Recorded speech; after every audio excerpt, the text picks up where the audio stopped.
Madam మేము ఒక సంవత్సరానికి ఒక్కసారి వచ్చి ఇక్కడ వచ్చి గణపతిని చూసుకొని తర్వాత నీళ్ళలో ఇచ్చిన తర్వాత ఆ స్వామి దర్శనం చేసుకొని చాలా ఖుషిపడి తర్వాత మేము బెంగళూరుకి పోతాం మేడం. ఈ రోజంతా ఇక్కడే ఉండి తిరిగి తెల్లారితే మేము బెంగళూరుకి పోతాం. చూడడానికి వచ్చాం మేడం. సంవత్సరం వస్తాం మేడం. ప్రతి ఒక్క సంవత్సరం వస్తాం.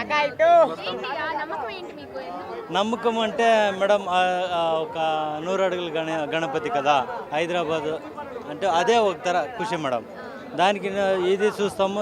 తర్వాత పెద్దమ్మ గుడి చూసుకొని తర్వాత జూబిలీస్ పెద్దమ్మ గుడి చూసుకొని ఆయమ్మ దర్శనం చేసుకొని వెళ్తాం మేడం.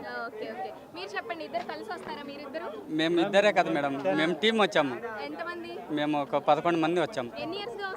మేము కనిష్టమన్నా ఒక 8 సంవత్సరాల నుంచి వస్తున్నాం. 8 సంవత్సరాల నుంచి వస్తాం. గణపతి ఇచ్చేసరికి వస్తాము. మేము గణపతికి వచ్చి అంటే 2 రోజుల ముందే వచ్చి ఇక్కడ రూమ్ చేస్తాము.